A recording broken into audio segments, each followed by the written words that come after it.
it's time for another Yarnaceous book box.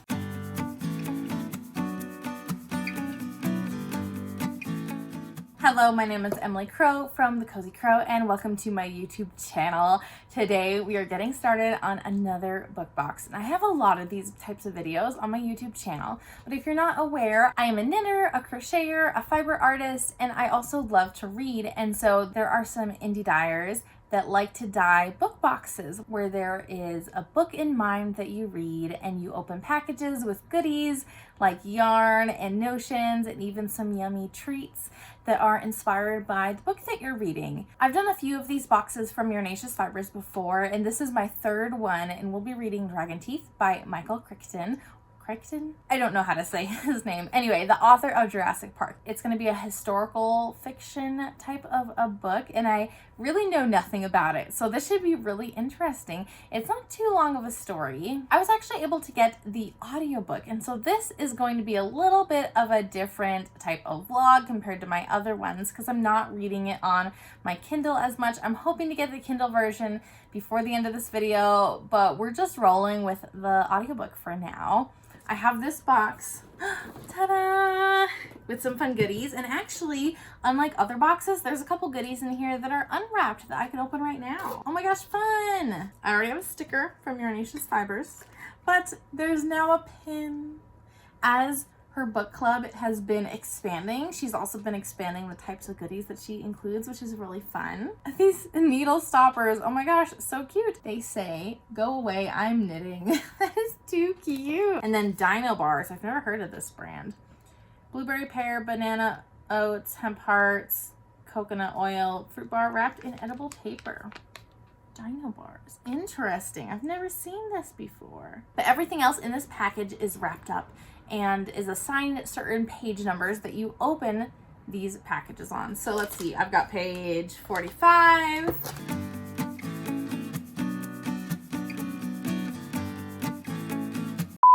Now, from my experience opening these boxes in the past, there's usually a pattern inside that coordinates with the yarn. So if you want to follow the pattern and use the yarn included in the box, it's like an all-inclusive experience. There tends to be other like notions and other little goodies, like maybe a candle or candy bar or things like that.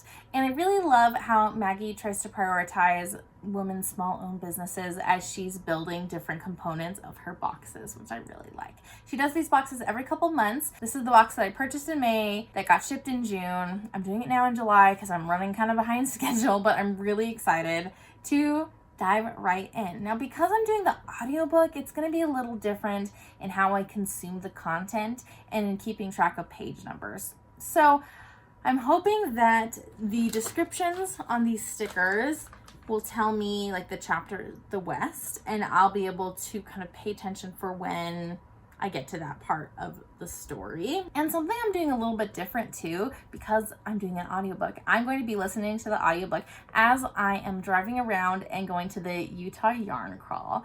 This yarn crawl happens in July every single year, and it includes 9 local yarn stores in central and northern Utah, from Park City to Salt Lake, all the way down to Richfield, I think. Is that what it's called? And Provo or others in the south, all the way up to, I think, Ogden and Bountiful. So there's quite the spread, though not covering the entire state of Utah. I did this last year and I filmed a vlog for it, and I had a really fun experience because most of those yarn stores I'd never been to before, and I have found a couple favorites of mine that I always make sure to go to if I'm in the area. I'm really excited to go back again this year and to visit all of the stores. I don't know if I want to film a vlog of visiting all those stores again. I don't know how different of an experience it'll be to visit the same stores, but I do want to do a little bit of filming. So I think what I'm going to do is combine this video with a little bit of footage from my yarn crawl. So I'm going to be listening to Dragon Teeth by Michael Crichton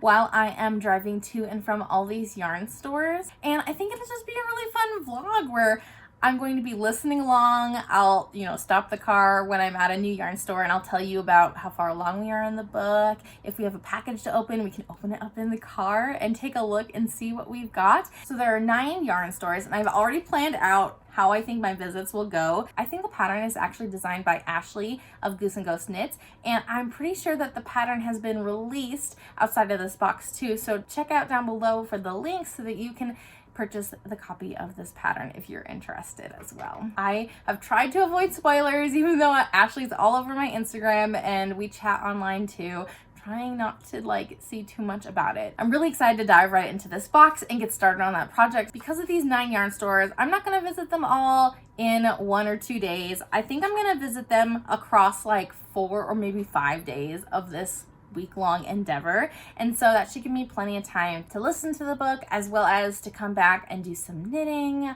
I am really excited. All right, we are ready to go to the Utah Yarn Crawl today. It is Saturday morning and I've got my little buddy here. This is Georgia. She is wearing her ballerina costume and she's got her fairy wand, so she is ready to go.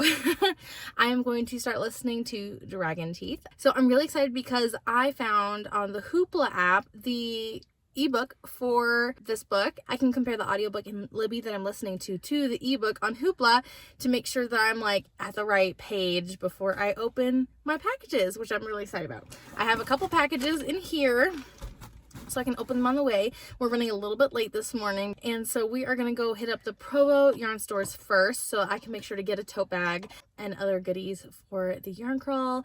And then if George is still doing okay after visiting the 2 Provo yarn stores, we're going to continue up and see Willow Hill and Yarn on the Corner. Okay, we're stopping by Harmony first in Provo. I've got some earrings, these cute granny squares from Liz of Little Owl Designs, and I am wearing my Maven top in, I use Teeny Button, and the pattern is by Maven Handcrafted. Ready to go. Okay, there you go, kiddo. Okay, let's go inside. Come on. We are at the first yarn store. Oh, this way. To the first yarn store. Because that was our first yarn store. Nice job.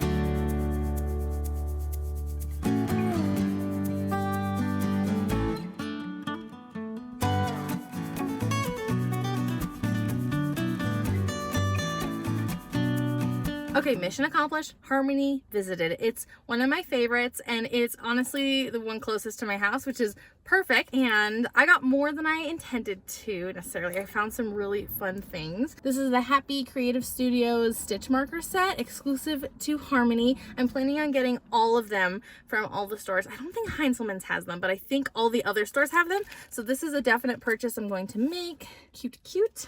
I also found some Alegria yarn, which they haven't had before. They've had some Monostil Uruguay a little bit, but they've expanded since I've last been here. It's been a while. I love the Alegria base because it's got the polyamide, and you don't see that often. Yarns for sock yarns, which I really love how it feels to knit up. And so this color is called Genghis Khan. Super fun and different, and it just caught my eye, and I'm really happy I saw that.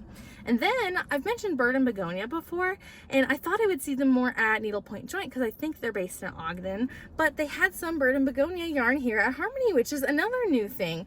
So I got a couple minis of colors that I really, really love.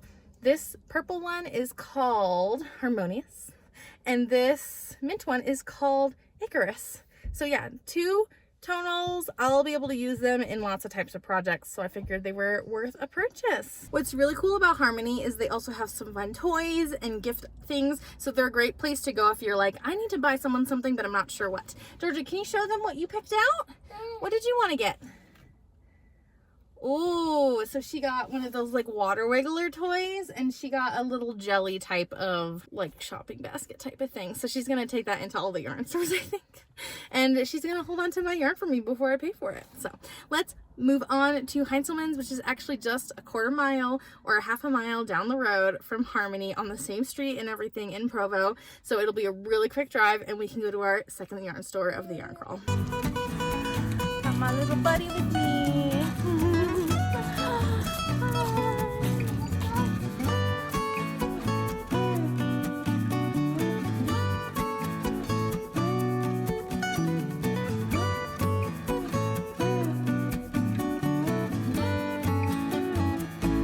Right, we are done at Heindselman's, and I actually did get something. This is the Yarn Crawl exclusive colorway. It's called, let's see, Red Cliffs. Super fun. And I got the sparkly base, which is Glitter Road, and it was also on sale for the Yarn Crawl, which is fun. So not too expensive. Raven Frog Fibers is their in-house brand. Time to drive to the next store. We're actually going to go to Petit and Purls in Lehigh because it's on our way, just so that we're not in the car for like 40 minutes to our next yarn store. Might as well hit Petit and Purls on the way, and so we can listen to a little bit more of my book. I am maybe like 20 minutes in, like not super far right now, just kind of getting the lay of the land. William Johnson is a student at Yale. He's one of those rich kids in the late 1800s, and he is trying to win like $1,000 in a bet from this other rich kid at Yale that he's not going to go west for the summer, and so he is trying to get a professor who is going to dig up some fossils out west to let him come along so that he can win that bet. That's what we know about the story so far. It's a historical fiction at this point, and it is written in a way that makes it seem like it's a real person, but I'm not sure. I'll have to do some digging to see if it's just written that way or if it is in fact entirely fictional. Made it a little farther in my book. We are right outside Petit and Purls, so we will go in there in just a second, but I wanted to open up this package. This is the West. We will be near the Black Hills. As they're trying to figure out where exactly they're being, Professor March is very, very paranoid that there's another man, Coat, I think is his name, is going to like steal his work. So there's lots of weird vibes going on as far as the professor being paranoid and like not wanting to share what they're working on, and thinking that Johnson, our main character, is like working with Coat and things like that that are just kind of a little bit weird. So kind of interesting how secretive things are. But we're gonna open our first package. Mommy, this is my package. This is Mommy's package for her yarn. I want the package. I know you do. I think you'll get a package in the mail soon though. Ooh, look at this beautiful yarn. This is called Black Hills. This is stunning yarn. Oh my goodness. I love that. This is a Salta fingering, so their fingering weight base 85-15. And it looks like there is part of a pattern in here, a shawl. Wait. So this is part 2 of the pattern, the Cheyenne shawl by Ashley Raney. So that makes me think they're going to Wyoming. I wonder where part 1 is. So we'll see if maybe like the pieces got mixed up and part 1 is in another envelope. But right now we'll go into Petit and Purls.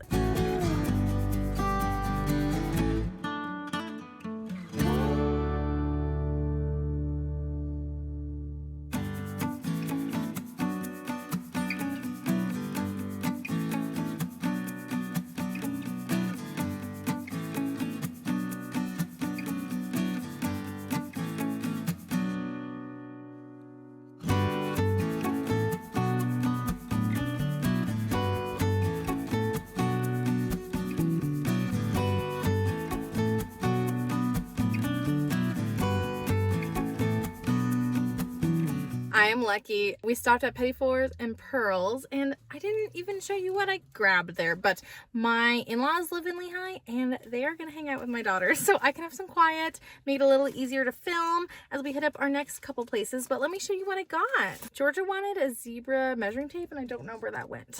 It's somewhere in the back, so we got that for her. I also got a bunch of stuff from Happy Creative Studio. So I got the stitch marker set for the yarn crawl. I also got this fun little like notions tin with some yarn on it. that she 3D prints like an organizer in, which is so fun. So I'm really excited because these are like, each one is different and one of a kind. So if one sells out, you can't like get it. And when I last saw her at the Great Basin Fiber Arts Fair, she didn't really have a lot of options left. So I'm glad I found one that I like. And she has these like yarn on the go containers that, oh, I wish I had a skein of yarn that I could show you, but there's a base, there's like a middle thing, and then there's a strap so you can have it on your wrist. But basically you put your like wound up skein of yarn on here, and then you can have it on your wrist. She had a bunch of different loops and like stocks and bases, so all sorts to choose from, and this is the combo that I came up with, so I'm really excited to try that out. So a couple notions: I didn't get any yarn from Petit and Purls, but it's a really cute shop that also has like a tea service inside, so you can get teas and other baked goods and things. We are going to continue reading Dragon Teeth. I'm going to drive up to probably Willow Hill is the one I want to hit first, and then maybe we'll get to the second package to open and we'll get part 1 of the shawl and see what happens, unless something went really haywire. So I'll need to double check. I really hope that I have it with me in my bag, or maybe I misplaced like which package I was supposed to be opening. So hopefully things will all get sorted out in just a little bit of a drive and a few more pages in my book. What I think is really interesting is hearing all these names like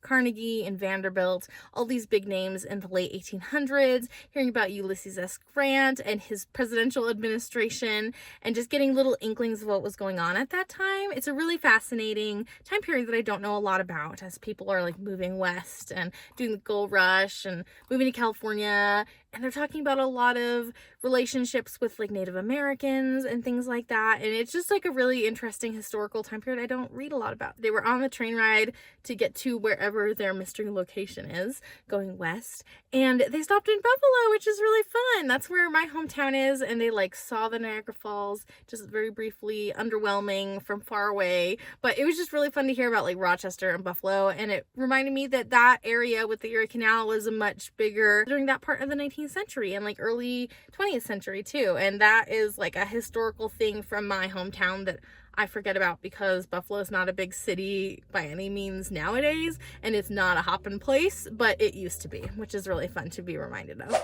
We have just arrived at Willow Hill Yarn Company, which is in Gardner Village. It's this really cool like outside mall type of thing that has lots of little buildings and boutique type of stores, and we just got to the point where we can open up the next package, and I'm really bummed because I thought this would help me out, but in Hoopla, the page numbers are not the same as what's in the actual book, and so these page numbers don't match, which is a little frustrating. But I did get to this part in the Morning in Cheyenne chapter where they talk about their bags and equipment, and ooh, what a turn of events. So we know that Professor Marsh has been very paranoid, and he kind of thinks that Johnson is dealing with his arch nemesis Cope, who's gonna try to steal Marsh's work, and so he got left behind on purpose, which is wild. So now Johnson's trying to figure out what to do, because he was planning on going on this expedition, and he like spent money to learn how to do photography so he could come. He was like really desperate. Let's open this and see what's inside. It looks like part 1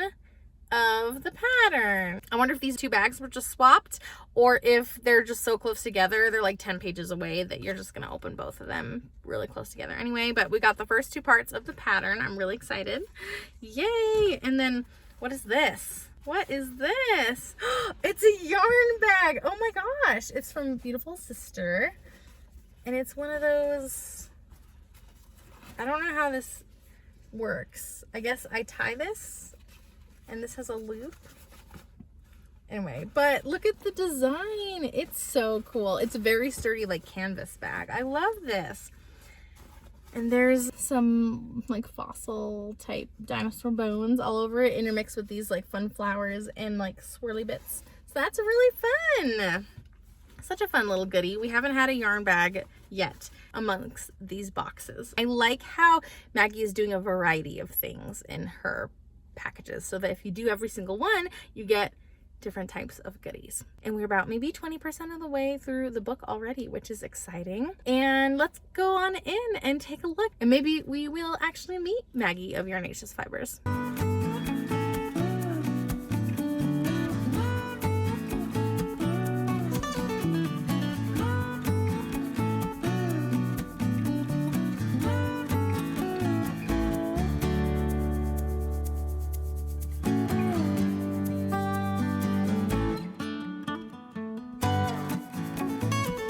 But this is Maggie, and it's her book box that I'm doing for this vlog.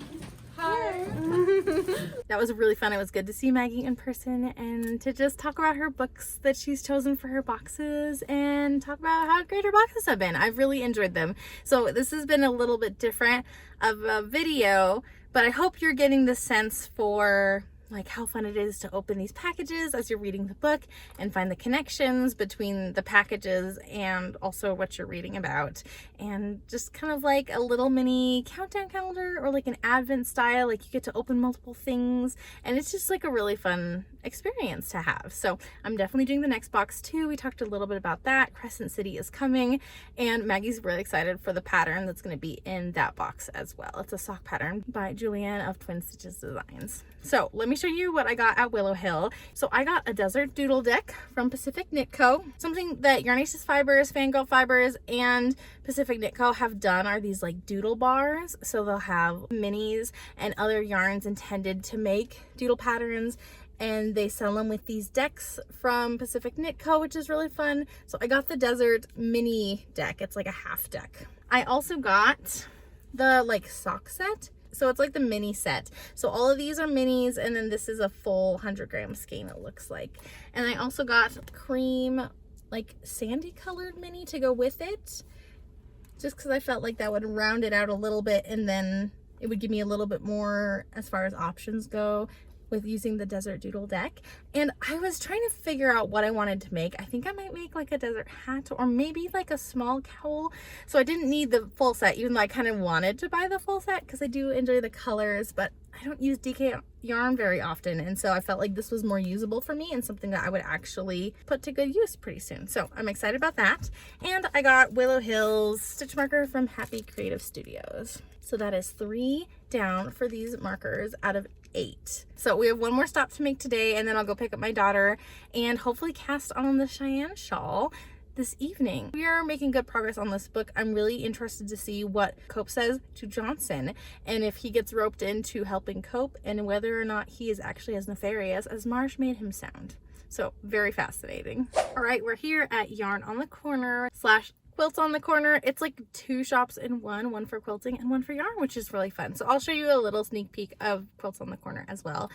I just wanted to talk about this book. It is written in more modern times, but I'll pop up the year it was published right here. It is set in the late 1800s, and so there's a lot of more triggering ideas. The way that they speak about different communities, like the Mormons. There's a lot of inappropriate comments that they make about the Native Americans, like in calling them Indians, but also like more egregious things that are not okay. There's a lot of historically accurate sentiments included in this book. So that's something to be aware of. I feel like both in classics and in more modern literature that include topics like this, I feel like it's important to acknowledge them and address them and not support authors who have views like that, but to be open to reading about time periods that included those sentiments. I don't think we should just brush those topics under the rug and ignore them, especially in classic literature. I think it's important to talk about what were common thoughts and opinions in that day and age, even if they are inappropriate and like not considered politically correct nowadays. We should acknowledge those and debunk those. Those are my thoughts on that, but this might be a little bit of a triggering read because it is based in like historical sentiments about different groups of people, especially about the Native Americans. So be aware of that. They all actually stopped through Salt Lake, which was kind of fun. It's giving me a lot to think about, and it's interesting to delve into this historical realm and consider why people felt the way they did, even if it was based in a lot of prejudice. Let's move into Yarn on the Corner and take a look.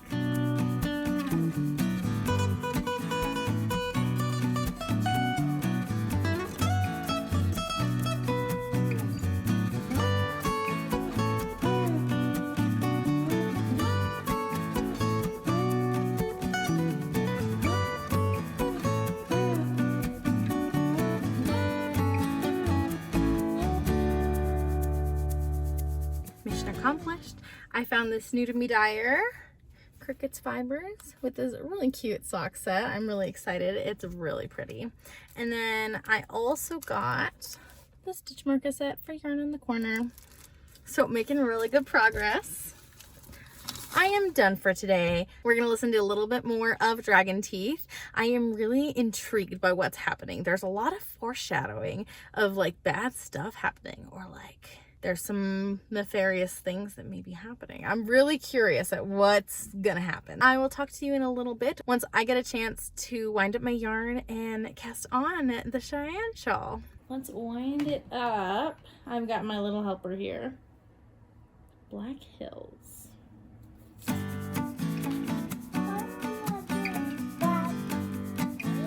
the name of this yarn?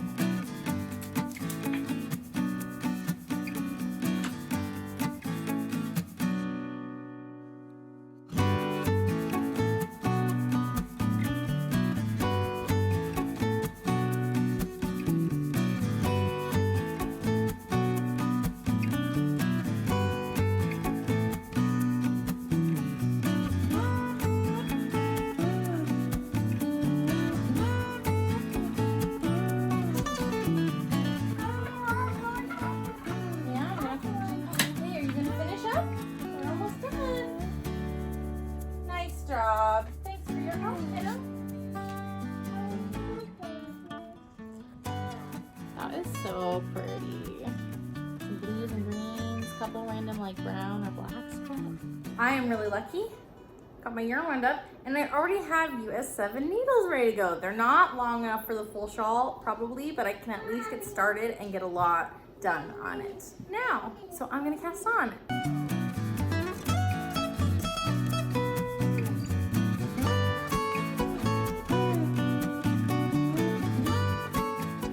Another day, another stop on our yarn crawl, and I wanted to let you know how far along I am on this Cheyenne shawl pattern. I've been using my bag.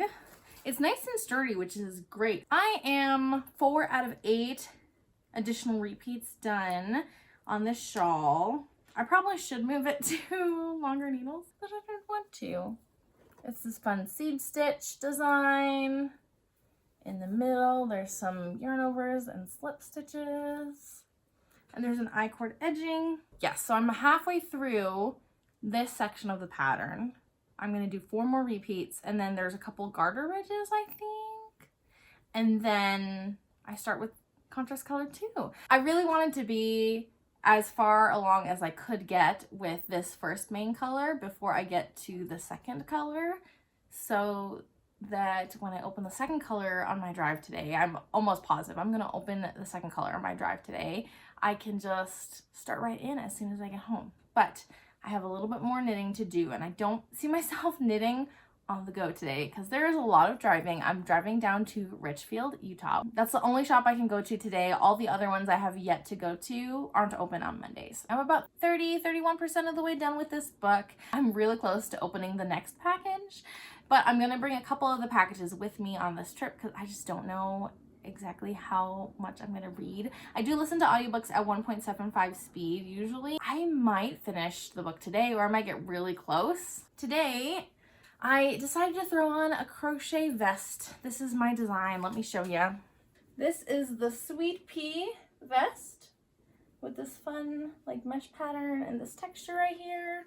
It's a pretty simple design. I made it a long time ago. It was summery, it was cute, and I feel kind of gross today. I'm on my period, and so I really didn't want to like dress up in anything. I was just feeling very low effort, but I wanted to throw something on that was handmade. Let's get ready to go on our excursion and see what happens next in Dragon Teeth.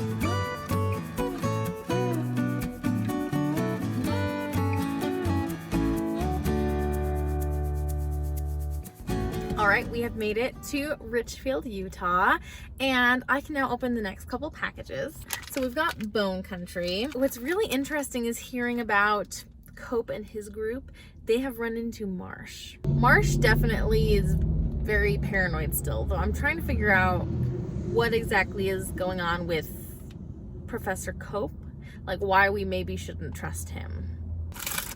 Ooh, oh, this is cute. Look at this cute notebook with the dinos on it. There's a pen. Cute.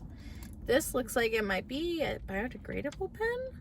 Kind Earth Goods. This notebook is by Lydia Maying. So good for sketching and things. And then I just barely got to the next part, which is the teeth. Now, we have found a few interesting fossils at this point, and they have just found what they have nicknamed the dragon teeth, Brontosaurus teeth. And they are blown away by how big these teeth are and the implications for just how big dinosaurs could be. They're not rhino-sized anymore. They're much, much bigger. So that's really fascinating to hear about how the world is coming to learn about dinosaurs and had no concept like just a decade or two before this book takes place, which is really interesting. So let's take a look at the dragon teeth yarn. Yep, it is yarn like I thought. We've got part 3 of the pattern, and this yarn is called Great Fossil Lizard. What a beautiful green. It's like a slightly blue green. It's definitely in the realm of emerald, but I would say slightly bluer. Cute. Pretty, pretty. I just ended on a really big cliffhanger though for this book, so I'm really intrigued to see what happens next. I'm about halfway through the book right now, and I'm really enjoying it. I literally never would have picked this book up if it wasn't for this book box, which is so fun that my reading taste has been expanded through these book boxes.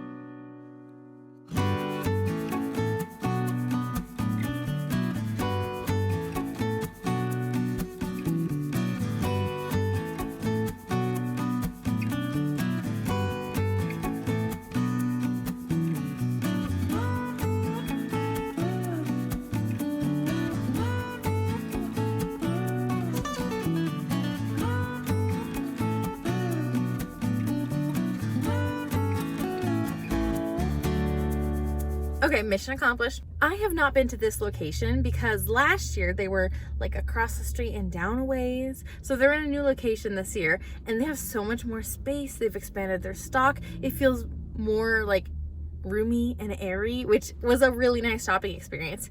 And I found a couple of things that I wanted to bring home. First of all, they had a cute little bag. They give this to anyone participating in the yarn crawl, so that was really fun that they did that because they know it's a little bit of a long haul to get out here in the middle of nowhere. I bought the stitch marker set for Julia's shop. Oh, I also grabbed Circle Cliff Ranch alpacas. They had some alpaca yarn. I don't need any alpaca yarn. None of it was calling to me, but you can actually go visit the alpacas, and that's like an hour away from here, so it's not really doable for me to do right now, but that might be something if I come in the area, do like a weekend trip with my family, we might want to go and support.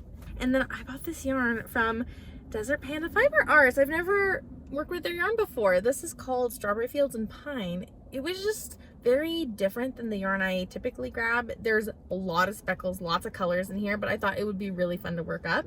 And so I decided to buy that.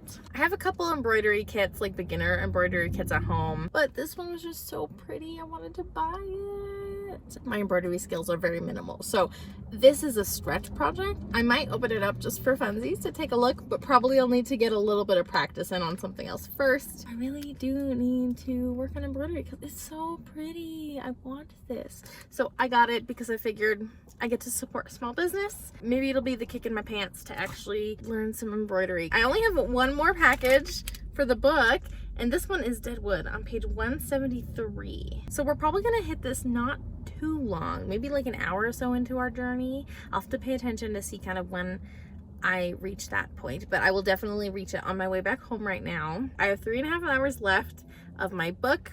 I'm very intrigued to find out what all is gonna happen. There's been a lot of foreshadowing. We are now in like the Wild West. There's saloons, there's shootouts, there's all sorts of things. I did not expect the book to go this way, but considering the time period it takes place in, I'm also not surprised now that we are here. Let's open this package for Deadwood on page 173. Oh, it smells so good.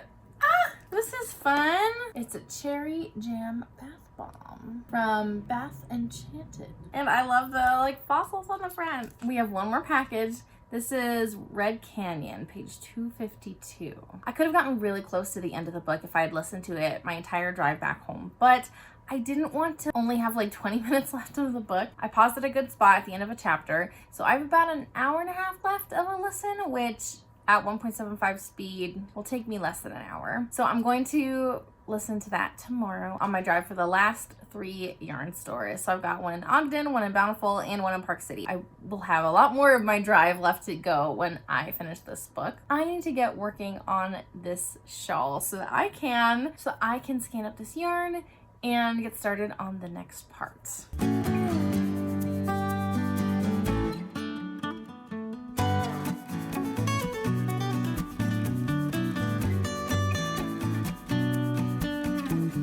I have literally just finished the book as I am pulling into Park City and getting ready to do a little exploration. I need to think a little bit more about this, but this is more historically based than I even anticipated. Marsh was a real person, Cope was a real person. These bone wars between these paleontologists was actually real. It really happened. So a much more based in history type of book.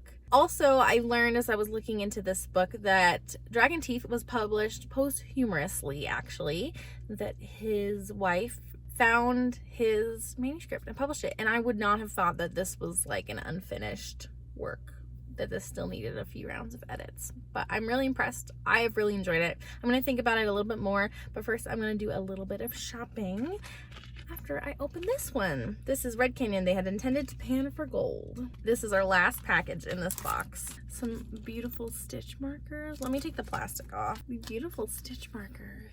I don't know if you noticed, but on my shawl, I'm currently using my stitch markers from a different box to mark my spot on the shawl, so I can switch it out for the Dragon Teeth stitch markers, which will be great. Also, I just found out that apparently his name is pronounced Michael Crichton, not Crichton or Crichton, Crichton.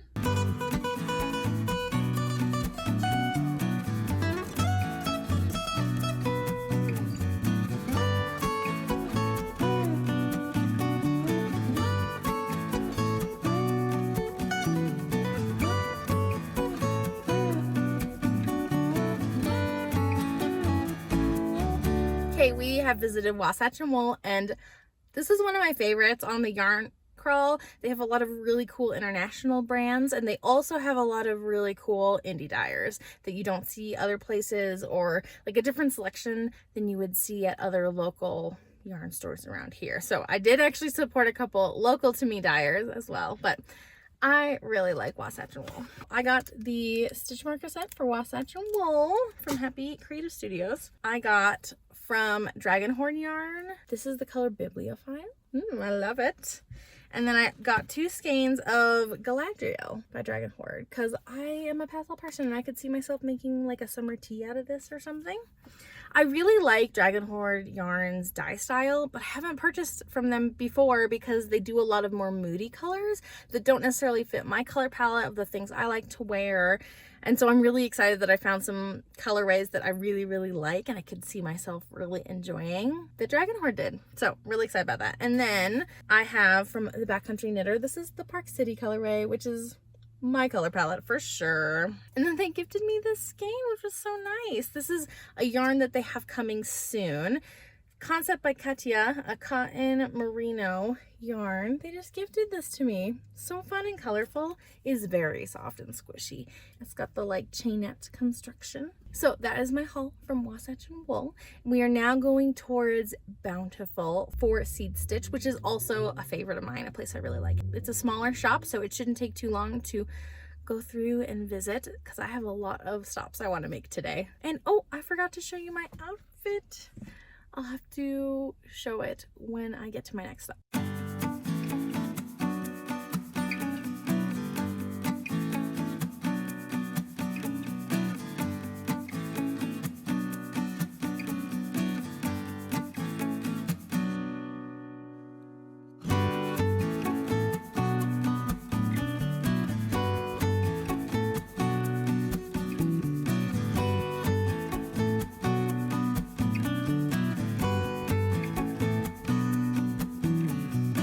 have seen Seed Stitch, which is one of my favorites on the yarn crawl, and I could buy so many of their yarns. They have lots of indie dyed yarns, and that's really where my tastes gravitate towards. They also had a lot of Spin Cycle too. I want to show you what I got. I just got a couple things. I restrained myself. This is the Backcountry Knitter. I got a full skein of Summer Loving in their sock weight. So pretty. And then to match for probably a pair of socks, I got this mini of Melon. Ta-da! Which I'm pretty sure last year for the yarn crawl, I did the same thing where I bought a full skein and I bought a mini to try and match it. And then here is the exclusive stitch marker. So I only have one more to go, Needlepoint Joint. I've been listening to a podcast, The Stuff You Missed in History Class, about the Bone Wars, which has been really interesting to listen to a couple of those and kind of learn more about the actual history behind this novel. And what's really crazy is there was only 9 North American dinosaur species noted before all of this happened with Marsh and Cope and everything. And so the impact that they had on paleontology in the North American area is just monumental, even if their feud definitely hindered their progress because there was a lot of mistakes made and a lot of classifying things that had already been classified and things like that. There are a lot of issues with the work they did, but they still made monumental progress in the name of paleontology, despite all of their issues caused by their feud.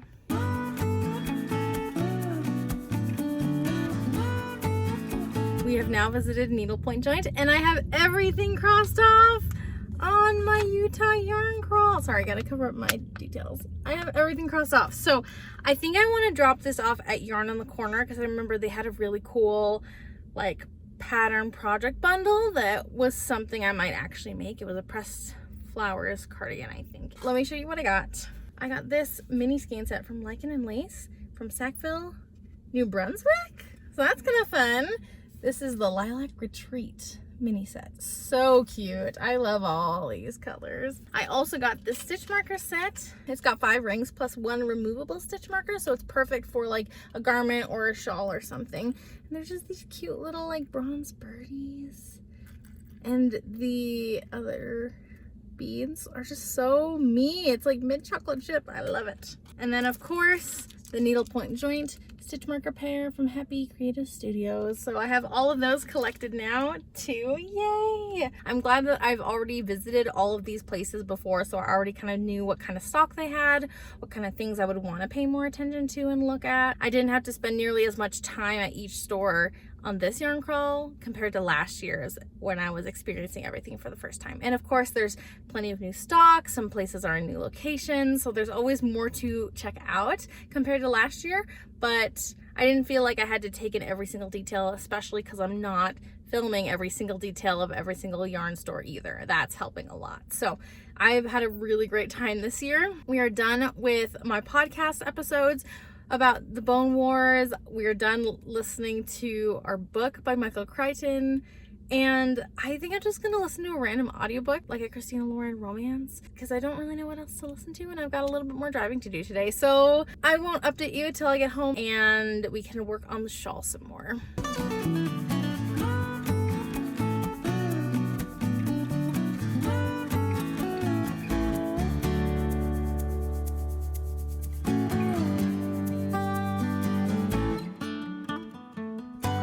Got the second color wound up. This beautiful dark green, almost like a blue green. Color is Great Fossil Lizard. So let's get started on contrast color 2, main color 2. Color 2. My rot day is going swimmingly. I'm really happy that I can just kind of stay home, intermix knitting with chores around the house, just kind of getting little things done. It's been really nice.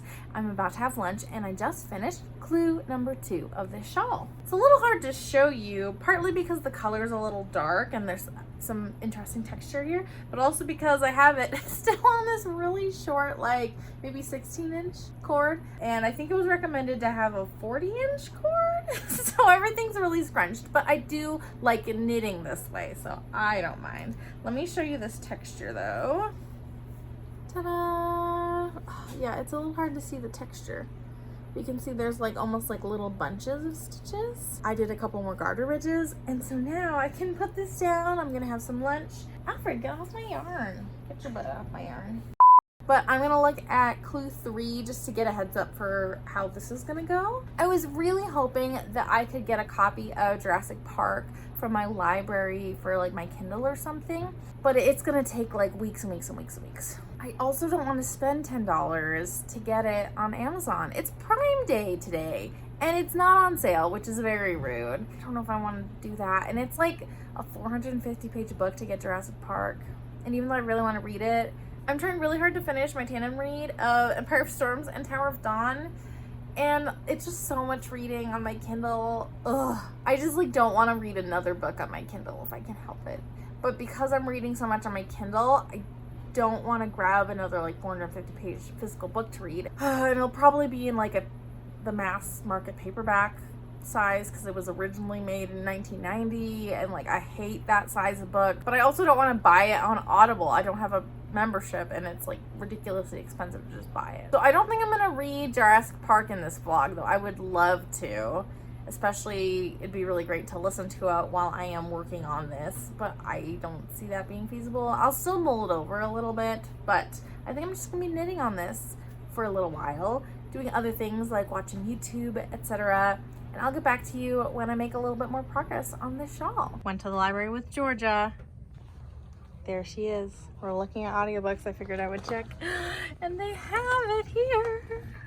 Brilliance Audio presents the unabridged recording of Jurassic Park by Michael Crichton, performed by Scott Brick. I am so excited that spur of the moment I was able to find Jurassic Park on audio from my library. It is CD version. I have exactly one device in my home that allows me to listen to a CD. Now I can listen to it. I am really excited that I get to jump right into this, especially because I have a ways to go on my shawl. So I can listen while I knit and continue on this experience for this book box, even though I am finished listening to the book specific for this book box. I am listening and they just introduced Alan Grant, and it looks like he's working on fossils in the Badlands, which is right around where our other book took place, which is really fun.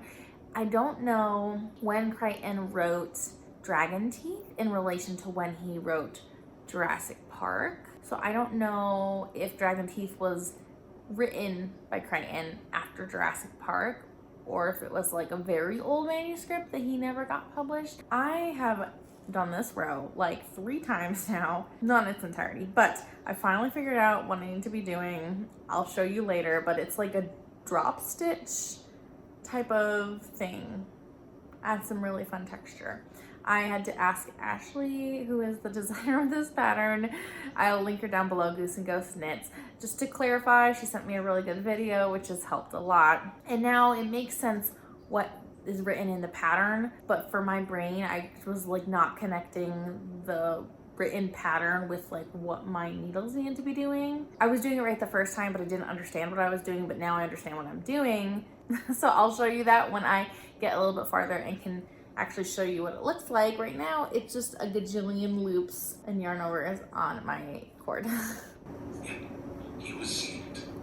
The animals in the mist were perfect apatosaurs, medium-sized sauropods. His stunning mind made academic associations.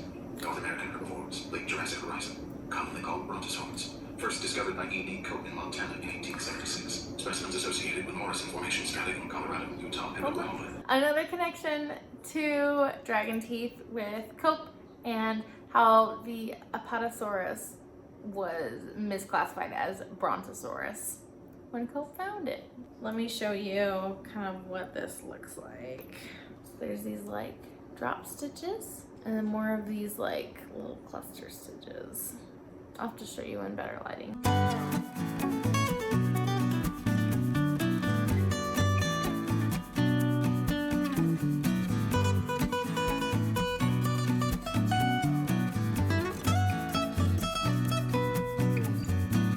I had to take a break for lunch, but I'm really enjoying Jurassic Park. I have about maybe 2.5 discs left out of 12, I am about 75%, 80% of the way done from what I can tell, and I'm really enjoying it. I am still working on the shawl, and we'll see. I might have to start listening to The Lost World while I finish up the shawl, or maybe watch Jurassic Park. But I am enjoying the shawl pattern. My counts are a little bit off, so I don't know if I like added an extra row or did something weird with the counting, but I don't care because it's not that hard of a fix. And you do the same increasing pattern every other row of the pattern. And so it's easy for me to kind of fudge the numbers and add extra knits if my repeat's not working out quite right. So I'm not super stressed about it.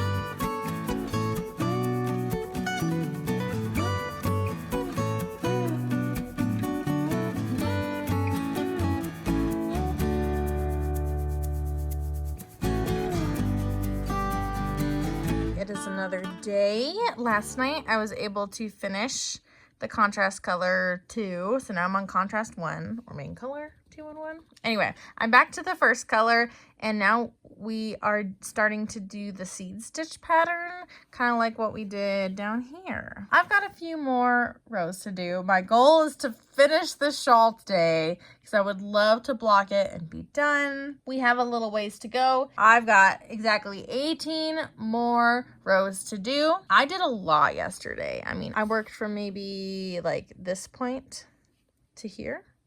I got a huge chunk done yesterday, so I'm really hoping I can get these 18 rows done and I can get this blocking today. I already finished Jurassic Park. I downloaded The Lost World, but I feel like I want to read something else. So right now, what I'm doing is basically just watching YouTube while I knit. And it's been a nice kind of rot day.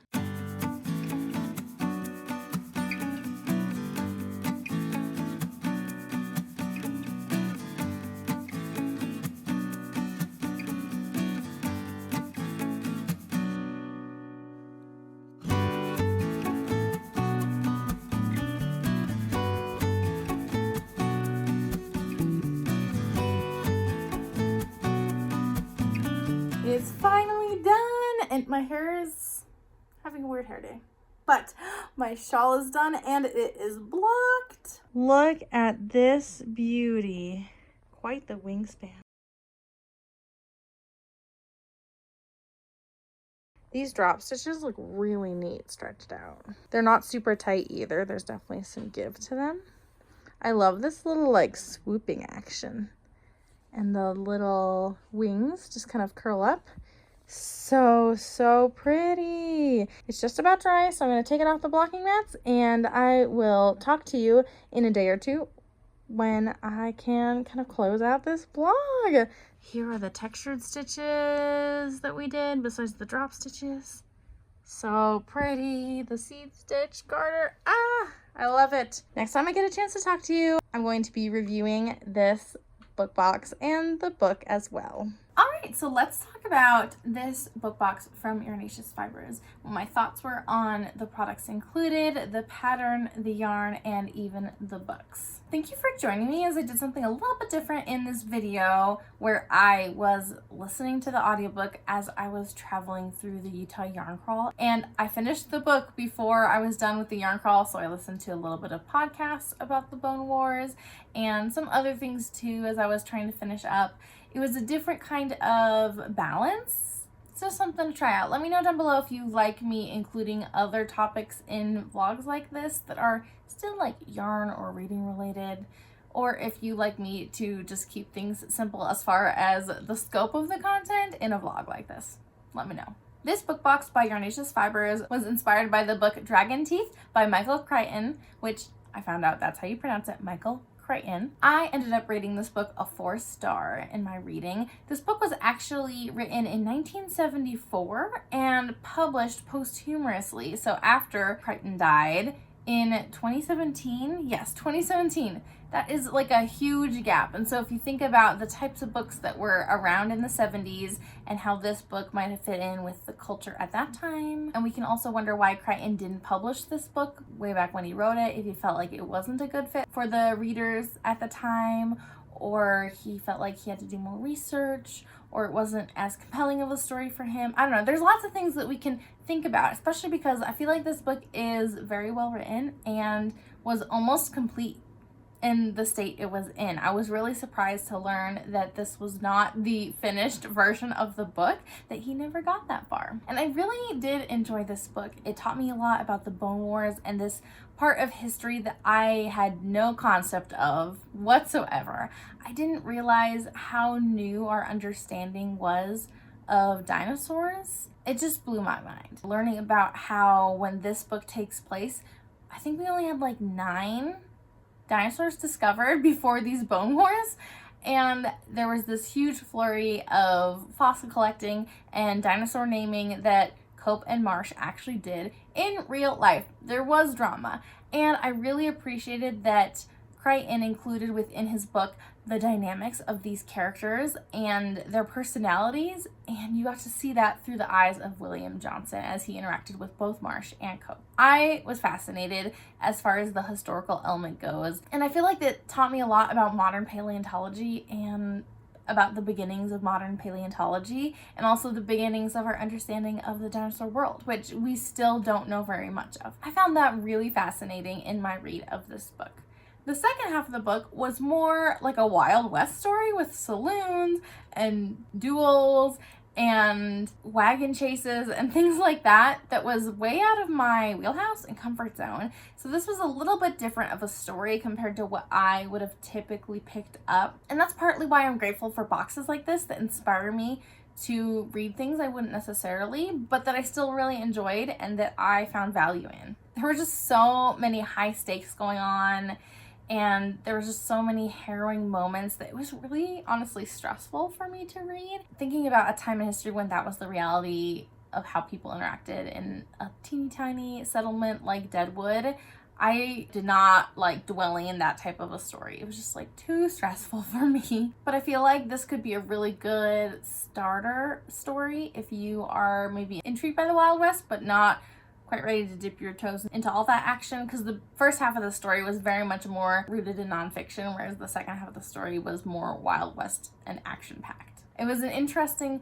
blend, and I did really enjoy it, though I feel like I enjoyed the historical aspect of this fiction more so than the Wild West. I already mentioned that this book was an unfinished draft, and I could definitely feel that as I was finishing the book. It just felt like I didn't get enough of a conclusion about these characters.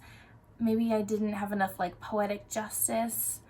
I still really liked it, and I feel like it was mostly finished. It felt like it was a mostly finished story, but I do feel like if Crichton had spent more time and maybe lengthened some parts of this book, that it could have had a more full circle moment and could have been even better. Hence why I gave it 4-star. I really enjoyed it, but if this had been a finished published work instead of an old manuscript that was pulled out of his papers when he passed away, it would have been elevated, and this could have been an even better story, in my personal opinion. I also mentioned this while I was driving around. I had parked and mentioned this in my vlog. There's definitely some racism and other harmful stereotypes that are included within the story. I feel like it was more to fit in with that time period that the book takes place in, rather than perpetuating those kinds of beliefs. But those instances of racism towards the Native Americans especially could be really triggering for someone, so be aware of that. I read in a review somewhere it felt like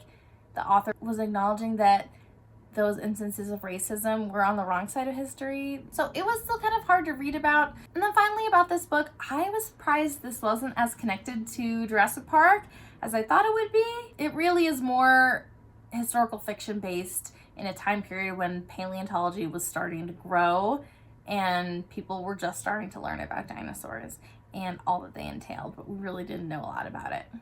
So that was kind of surprising to me, though I did enjoy the writing enough that I wanted to actually read Jurassic Park, which was a big step for me. It's not like it was on my radar of something I really want to get to, but I am so glad that I read it. I had such a great time. I rated this a 4.5 star. I really enjoyed this book, and if they didn't sell it in just the little like trade or like mass market paperbacks, I would buy a copy. I really don't like that size of paperback. And then I was really surprised towards the beginning of the book, it actually mentioned Cope and Marsh and their bone wars and how they were fighting over these fossils. And that just blew me away. I was so excited. I wish I knew when Crichton wrote Jurassic Park in relation to when he wrote the manuscript for Dragon Teeth. I'm pretty sure he wrote Jurassic Park afterwards because that was published in 1990, but you never know when he wrote it versus when he published it. But I thought that was really fun to have that little Easter egg in there, and that I already knew who those people were because I read Dragon Teeth beforehand. If Lex was not in this book, it could have been a 5-star, honestly, but I cannot forgive Michael Crichton for including Lex as a character. I listened to Dragon Teeth as an audiobook from my library, and then I also listened to Jurassic Park as an audiobook, but I could not find a digital audiobook unless I wanted to pay for it from Audible, which I didn't want to do. I did, however, find the CD-ROM version of the audiobook at my library. Let's talk about this book box and what was included, just kind of do a little summary, and then we can talk about the shawl pattern that was included in this book box. So like I mentioned, we got the yarn. I've only got a little bit left, like 2 little balls. They were full skeins to begin with, so I feel really good about adding these to my little scrap pile. We also had a pattern included, the Cheyenne shawl from Ashley of Goose and Ghost Knits, so that was really fun. It came in 3 different installments. We got a Yarnaceous Fibers button, as well as a sticker for the book club. We got this cute notebook from Lydia Maying. It's more like sketchbook style, has no lines, so very versatile. And then this pen from Kind Earth Goods. I think it might be a compostable. We got this really delicious smelling bath bomb with the fun dinosaur skeleton on it. This is Cherry Jam Bath Bomb from Bath Enchanted. Yummy looking dino bar. I have not had a chance to try it yet, but it looks like a fun little like nutrition bar that is mostly fruit based. We got these little stitch stoppers that say go away, I am reading, and my daughter loves these. She thinks they're so cute as like little mugs. We got Monster Stitches stitch markers with some really beautiful looking gems. And then we got from Beautiful Sister, we got this awesome bag. So it's got this really big loop. It's like a canvasy material. It's pretty sturdy. And then we've got these ties to kind of hold everything in, which was a really big and fun surprise to open in the box. Now, this pattern, this is a really good size shawl for 2 skeins of yarn. And honestly, like the yarn was perfect as far as the amount that we needed. I thought it was really fun. We did like this seed stitch, and then we also had this fun like drop stitch texture. And there were also some little like almost like twisted stitches. So it wasn't too hard, especially once I got used to the pattern of things with these drop stitches. It was just like a really fun texture to do. And I love the shape. It's really interesting, but also very wearable. Kind of has like these wings. They curve up a little bit almost.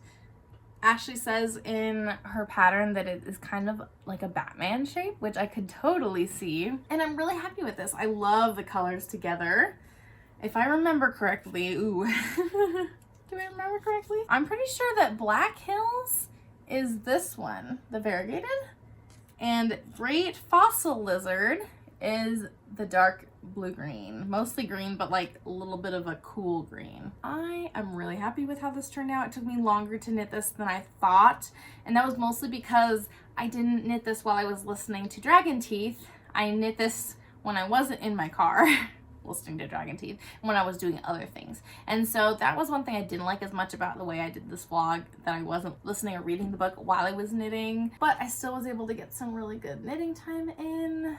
I'm really happy with it, can you tell? Both for wearing like as a shawl and for wearing as like a scarf type of configuration. I did find that I made some counting or increasing errors within the pattern, but it was really easy for me to just continue on.